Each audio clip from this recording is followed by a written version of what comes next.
Tutu is by far the biggest star here. It's at the Moomy'ah Museum of Art in Shawnee, Oklahoma.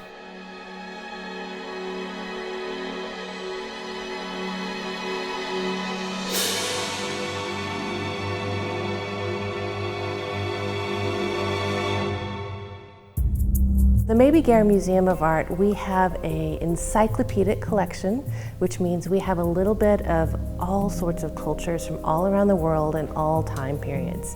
So we have everything from ancient Egyptian, Greek and Roman, medieval, Renaissance, African, Native American, all the way to modern art. So we have a little bit of everything. The stars of our Egyptian collection are our two female Egyptian mummies, one of which we know a lot about, Tutu. Louis Bennett found Tutu in the Fayum district of Egypt.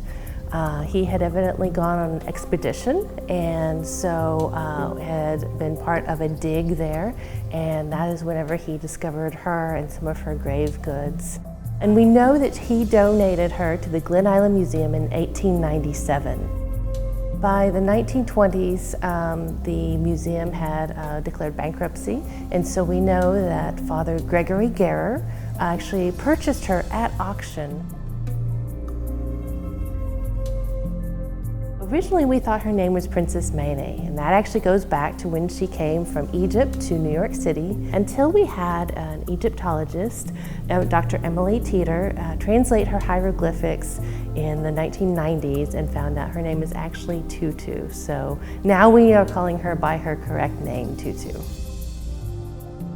In the 1990s, there was a big push to have a lot of research and conservation done on her. She was first scanned at the hospital, CT scan. We found out a lot of information about her life by analyzing her bones.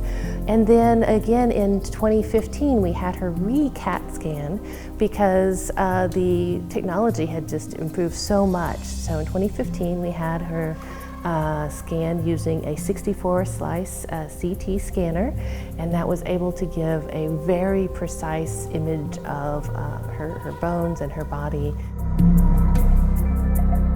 We know that Tutu lived to be in her 40s. We know that she had had at least one child during her lifetime.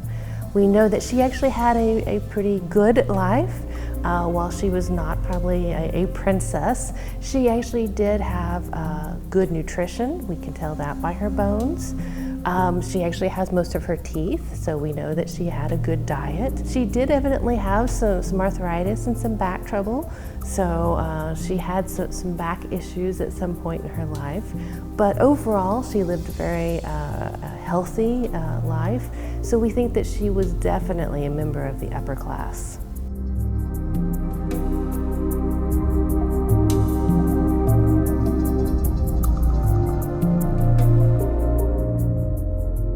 People come from all over the state and out of state coming just to see her.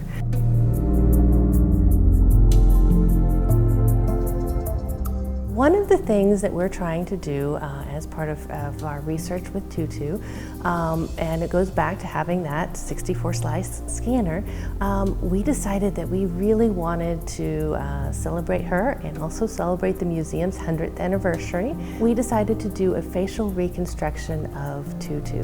So what happened was Dr. Jonathan Elias was able to use her CT scans and do a 3D printed skull. So it is exactly like her skull, and then do a facial reconstruction based on that 3D printed skull of hers. So we are going to do a grand unveiling of what Tutu really looked like in September of this year.